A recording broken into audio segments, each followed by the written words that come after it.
Welcome back to another sloppy paleontology video. Today we're going to be taking a look at 5 extinct animals you should be glad are extinct. Enjoy. Hey, what's poppin', humans? Here are 5 extinct animals that you should be glad are extinct. Of course, we're starting with AI. How new is this? One thing I begrudgingly appreciate is the sounds. However, AI did not do a good job at making a Ketzo Koalas. This is more like a pterosaur eagle hybrid.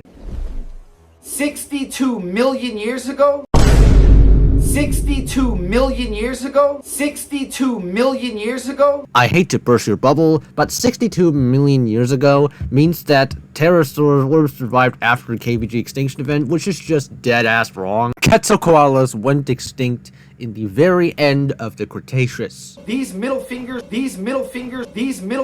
This just sounds so wrong out of context. Wrapped in feathers used to rule the United States, specifically Texas. To be fair, it was really only found in Texas as of now.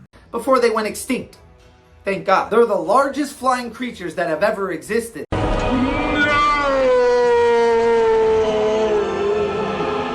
Weighing over 500 pounds and standing 16 feet tall. Now this looks more like an eagle hybrid. Submit this to the Great Hybrid War, dude. The Hall of Shame awaits you.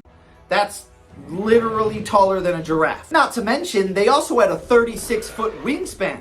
Imagine a 3-story building, sideways. Just slap in a random image of a Ketzo Koalas with its wingspan. There, I did it for ya. I mean, even their beak was 8 feet long. It isn't curved like this. It's more of a pincer. Which just so happened to be their primary weapon. They would use it like a spear when hunting prey, which could be any easy meal they could find. Now, ironically, this quote fits the Hatzegopteryx more because the Hatzegopteryx, it's more robust and has a more blunt beak. Therefore, it really isn't that equipped to attack fish. Instead, it's more so hunted smaller land animals in its environment. Meanwhile, Ketzo Koalas' more streamlined build, as well as generally a more pincer-looking, a more sharp beak, means that the Ketzo Koalas more likely hunted fish. Like fish, small dinosaurs, small mammals. Oh, and by the way, by small mammal, I mean half their body weight, which is about 250 pounds. Ketzo Koalas did not coexist with mammals. I have no words. Nothing. I'm small mammal. What makes it even worse is they were believed to have excellent eyesight like a hawk. That doesn't mean it can see urination trails via ultraviolet vision. That's just Clash of the Dinosaurs BS. And they were able to fly over 80 miles an hour. Ironically, that's fine, but because of how large the Ketzo Koalas is, the Ketzo Koalas likely would have glided instead of flapping all around. So, escaping wasn't an option either. I'll be honest with you, there's not too many animals that I'm happier to be extinct than this guy. Falling into mainstream tropes of, oh my god, this is so scary, I'm glad they're extinct. Shut up. It's like having a giant eagle around. Except the eagle is a dinosaur and the Ketzo Koalas is a pterosaur. And we're the mice. Of course, AI had to depict the Giganopythecus as a gorilla instead of an orangutan. How typical. Oh, you thought Bigfoot was a myth? Nope, it's a piece of history. Oh, of course, Giganopythecus being Bigfoot. How typical once again.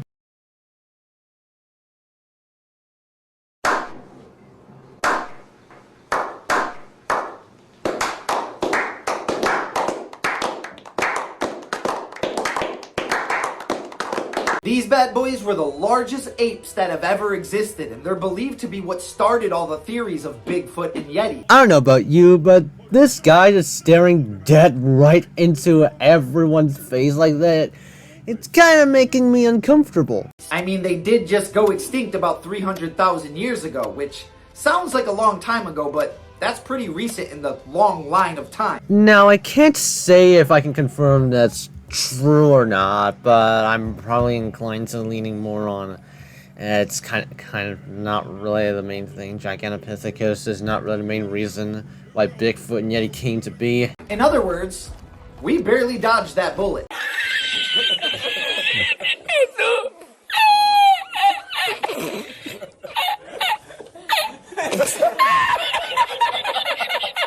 They were native to Asia, but more specifically areas like China and Thailand and Vietnam. These oversized monkeys stood 10 feet tall and weighed 1,200 pounds.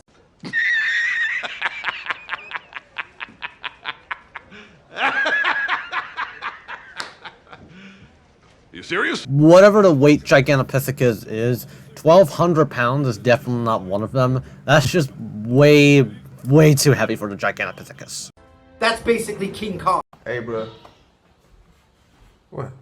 That's basically King Kong. Oh my God! Not to mention, according to reports, they were able to lift over 2,500 pounds.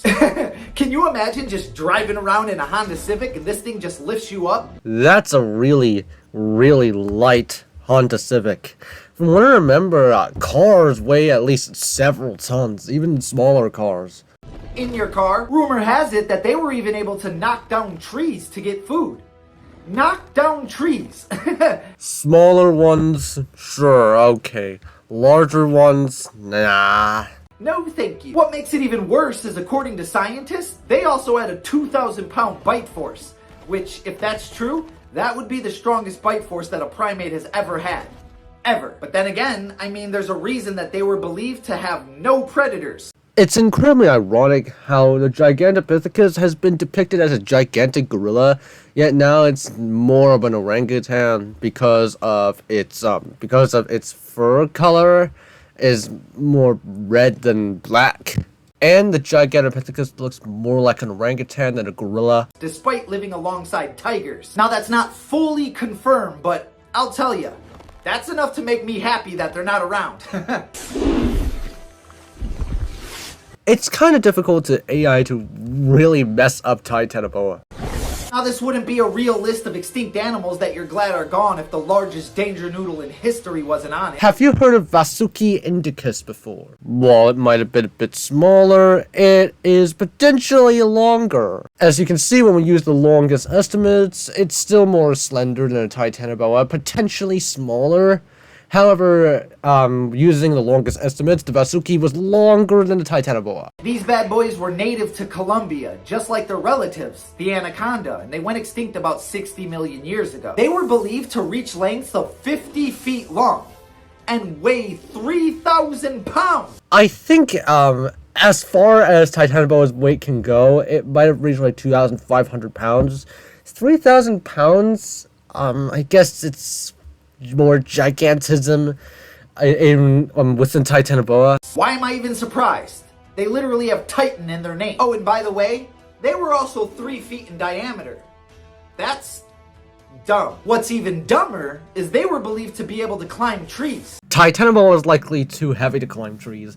Instead, it was more of a semi-aquatic one, spending time in the water and on land. What? Mother Nature dropped the ball on that one. A 3,000-pound noodle should not be able to climb trees. Yes, it should not be able to climb trees because it cannot climb trees. And somehow, it gets worse. They were really good huggers. Really good huggers. There is much debate as to whether Titanoboa can constrict. I'm probably leaning more on the camp of Titanoboa cannot constrict. Instead, the Titanoboa relies more on hunting fish and all that. And by really good huggers, I mean they had constriction power of about 400 pounds per square inch. Let's compare that to an anaconda at about 90 pounds per square inch. In other words, if they were around today, they would be able to completely crush a car by squeezing. However, this depiction of the Titanoboa is just incredibly gigantic. Of course, AI cannot get their sizes right. They would be able to completely crush a car by squeezing.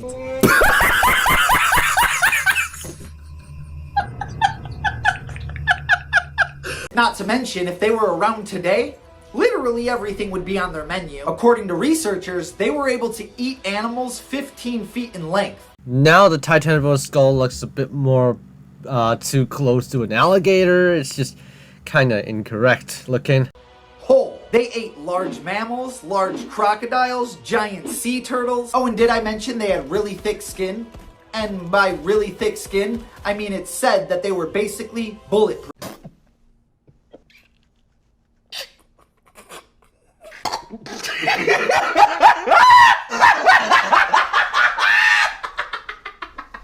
Man, am I glad they're not around. I'd like to see the yoink guy try to yoink this. We'll see who does the yoinking. So good reference.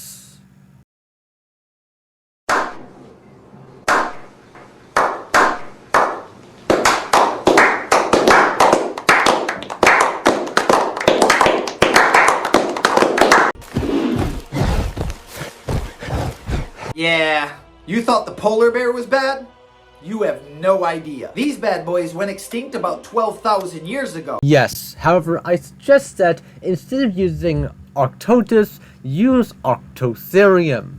Which means they overlapped with humans. Yes, but ironically, humans aren't really the main cause of Arctodus extinction. For Arctodus pristinus is likely to climate change in competition with other ursus like the black bear. Arctodus simus likely went extinct due to ecological collapse disrupting the vegetation and prey relied on. Which sucks for those humans. These were the largest bears to ever exist, standing 12 feet tall and weighing over 2,000 pounds. And if you notice, they have a lot longer and thinner legs, which basically means they were suited for running. Being this big, a predator would have to rely on ambush tactics. And so, it's safe to assume that the Arctodus simus, I think that's what he's referring to, relies on ambush tactics. With that being said, now is probably a good time to tell you that they were the fastest bear that has ever existed, running over 40 miles an hour. Okay, sure, I guess this is fine. However, it likely cannot retain such speeds for a long time because of its fur, and therefore it could be susceptible to overheating. 40 miles per hour, though, is kind of the absolute maximum that it can go, to be honest, without just breaking it. In no world whatsoever should 1 ton be able to move 40 miles an hour. And unlike most bears, they were built for endurance, which basically means they could run for long distances. Coming from a guy that has the cardio of a 5-year-old, man, am I glad we dodged that bullet. I'm wondering if this guy is saying that he's glad that these animals are extinct in order to get views from children, in order to get sympathy points from children. Or is this guy was this guy genuinely scared of them? Alright? But the scariest part about this bear was the fact that they were also fully carnivorous predators. Wow, one light tap and the deer is dead. Did the deer have severe osteoporosis? And they also had the strongest bite force of any bear in history, over 2,000 pounds per square inch. As well as the largest claws of any bear in history as well. 5 inches. Arctotherium is larger, and so it can be assumed that Arctotherium has longer claws, but I could be incredibly wrong. Just so we're clear, this is the tallest bear in history, the heaviest bear in history, the fastest bear in history, the strongest bite force of any bear in history, the largest claws of any bear in history, and they were fully carnivorous predators. I genuinely thought he was going to make a joke about the largest X in history. Yeah. Got it. At this point, I think Mother Nature was drunk when she cooked this one up.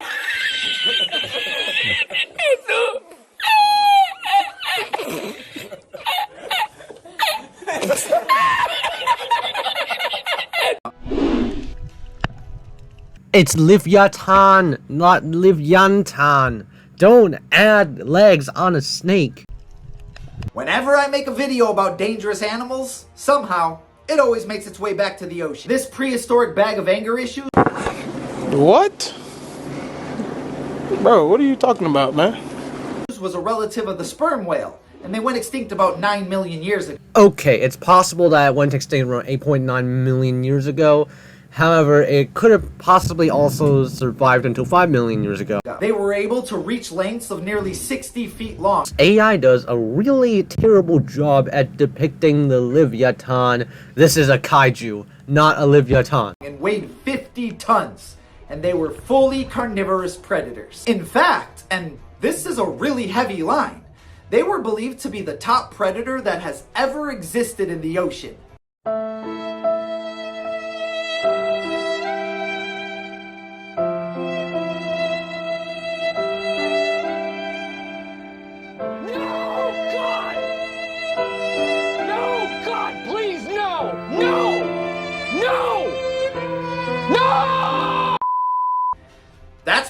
the most terrifying thing you could ever hear. But then again, it's kind of obvious. I mean, they overlapped with the megalodon and they were believed to be the only potential predator of the megalodon.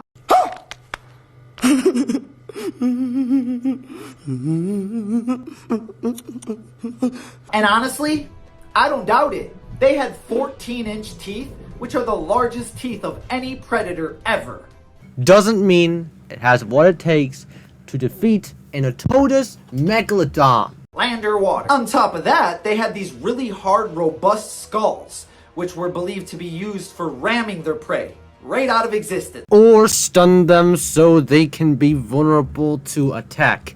That's another one. I mean, these guys were so dominant that some experts believe between them and the megalodon hunting all the food, that's what caused them to go extinct. They ate all the food. Which means that instead of predator-prey relations, the Livatan and the megalodon are competitors. It was either that or they got hunted into extinction. And we all know that didn't happen. And just like that, you have now learned about 5 animals that you should be glad are extinct.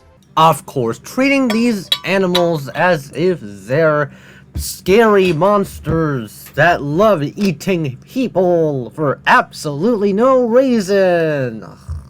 I know I am. I hope you guys enjoyed the video. And as always, subscribe for more facts. The amount of AI used in this video is just incredibly catastrophic. There's absolutely no fucking reason. Anyway, thank you guys for watching. Hope you enjoyed. See you on the next one. Special thanks to channel members for supporting this channel. It helps out a ton.